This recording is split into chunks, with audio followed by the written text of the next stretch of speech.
Working on a movie isn't all glitz and glamour. In fact, it can be downright unpleasant. Welcome to WatchMojo.com, and today we're counting down our picks for the top 10 most difficult to work with movie directors. Why don't you f*** your whole movie? Why don't you f*** your whole movie? Because that's what you're doing. Before we begin, we publish new videos every day, so be sure to subscribe for more great content. For this list, we're looking at directors who have a reputation for being demanding, rude, or ill-tempered, or otherwise exhibit some type of off-putting behavior. Many of these directors are legendary and well-respected, just not particularly well-liked on set. Okay, I'm a Nazi. Number 10.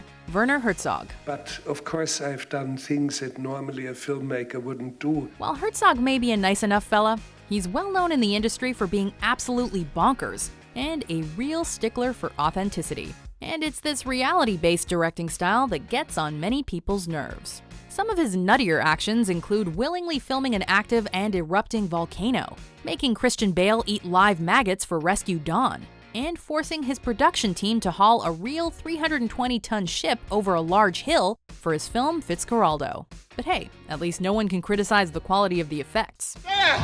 You see that? There are times when a peasant's brain is good for something. You're not a peasant! Number 9. Terrence Malick. In this world, a man himself is nothing. A strictly private and withdrawn man, Malick is reported to be both kind and inviting offset, but peculiar and troublesome when behind the camera, making for stressful productions. Numerous crew members have quit on him over the years due to his irksome direction, and his work has been called, quote, pretentious by Christopher Plummer due to his habit of overwriting. Because he insists on doing everything, as we all know, and he insists on writing and overwriting until it sounds terribly pretentious. Malick also has a knack for upsetting actors, like Adrian Brody, by significantly reducing or entirely eliminating their roles in editing. Editing which can sometimes take up to 2 years, as was the case on his film Days of Heaven. Nobody's perfect. Number 8. David Fincher. Second rule of Fight Club is, you do not talk about Fight Club. Fincher has directed 5 actors to Oscar nominations, so it's clear he knows what he's doing.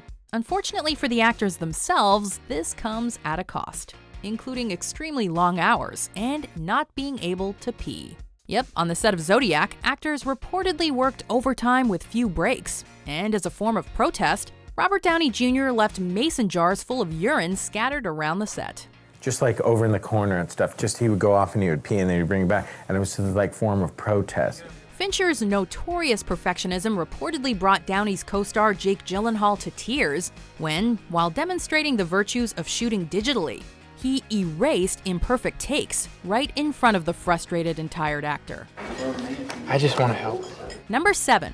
Michael Bay. This has to be all grips on hand with this thing. It is not to move under the tail. You understand me? Yes, sir. All right, am I very clear? Yes. Good. Say what you will about Michael Bay and his movies, but don't say it to his face. Bay is known for being extremely hot-tempered and emotional on his sets, often bossing the crew around and becoming agitated over confrontations. He allegedly once unplugged music that Shia LaBeouf was playing to prepare for a scene and replaced it with his own, only to storm off in anger when LaBeouf confronted him about it. So you think you got it rough?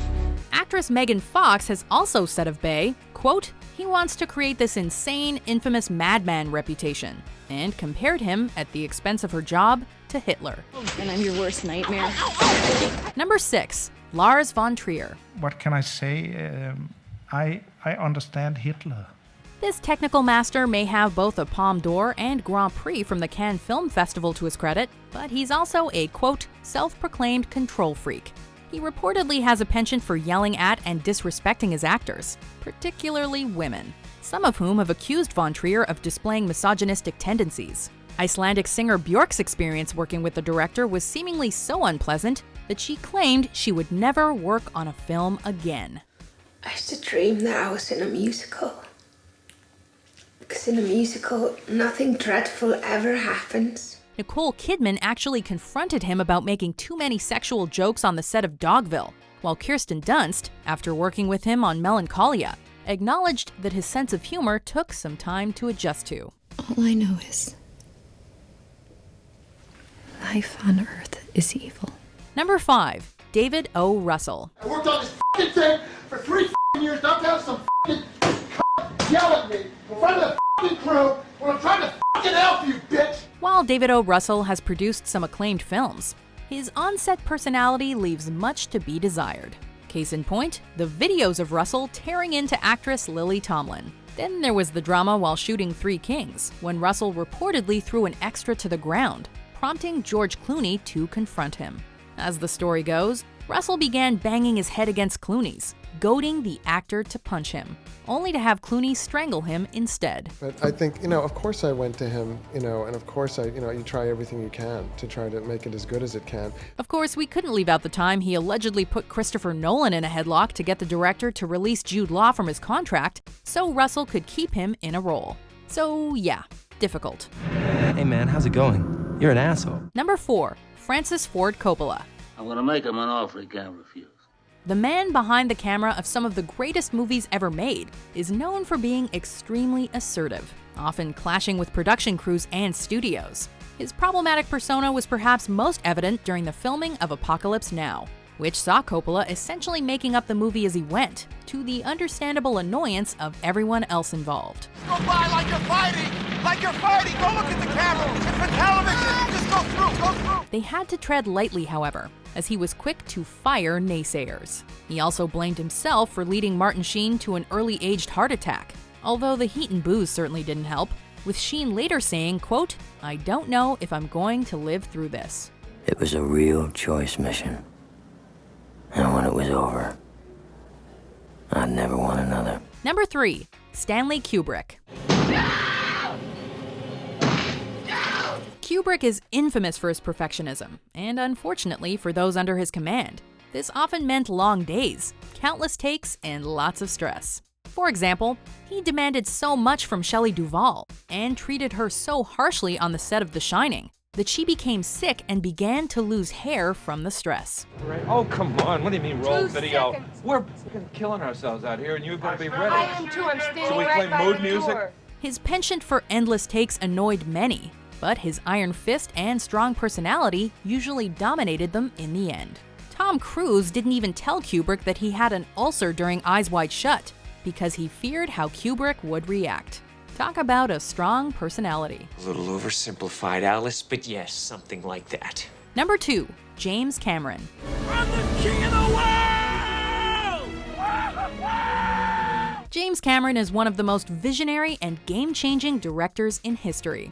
But revolutionary titles mean revolutionary work, and apparently lots of flying spit. Cameron is never one to say no, and once he gets an idea in his head, it will come to fruition. No matter the physical hardships, financial detriments, dangers, or emotional costs to himself, cast, or crew. I think that Jim has a special reverence for actors because it may be the one job aside from catering on a film set that he doesn't think he can do. He is notorious for his long workdays, his extremely short temper, and his subsequent explosive tantrums. And, as legend has it at least, for punishing distracting crew members by nailing their cell phones to the wall. It's my world, y'all are just living in it. Before we scare you with our top pick, here are some honorable mentions. No, I can take confrontation. It's over and it's forgotten in 8 minutes. And if you can't forget it, then you leave this terrible bruise that can go on right throughout the whole movie. So it's getting dangerous to be poor in this country, isn't it? What happened today is just the beginning. We're gonna lose this war. Number 1. Alfred Hitchcock. While Hitchcock was notoriously hard on actors, he's our number 1 pick for one reason: his treatment of actress Tippi Hedren. It started during filming of The Birds, when Hitchcock used live birds to attack Hedren, despite having previously assured her that they would be mechanical. Hedren also claims that Hitchcock began making repeated sexual advances on her. Tippi and Alfie. During filming of Marnie, he allegedly outright told her to be sexually available to him, often isolating her from the crew. When she refused him, he used his power as her contract owner to deny her future roles. effectively ruining her acting career. I said, do what you have to do, and out the door I went. And did he ruin your career? Yes, he did. Do you agree with our picks? Check out these other great clips from WatchMojo and subscribe for new videos every day.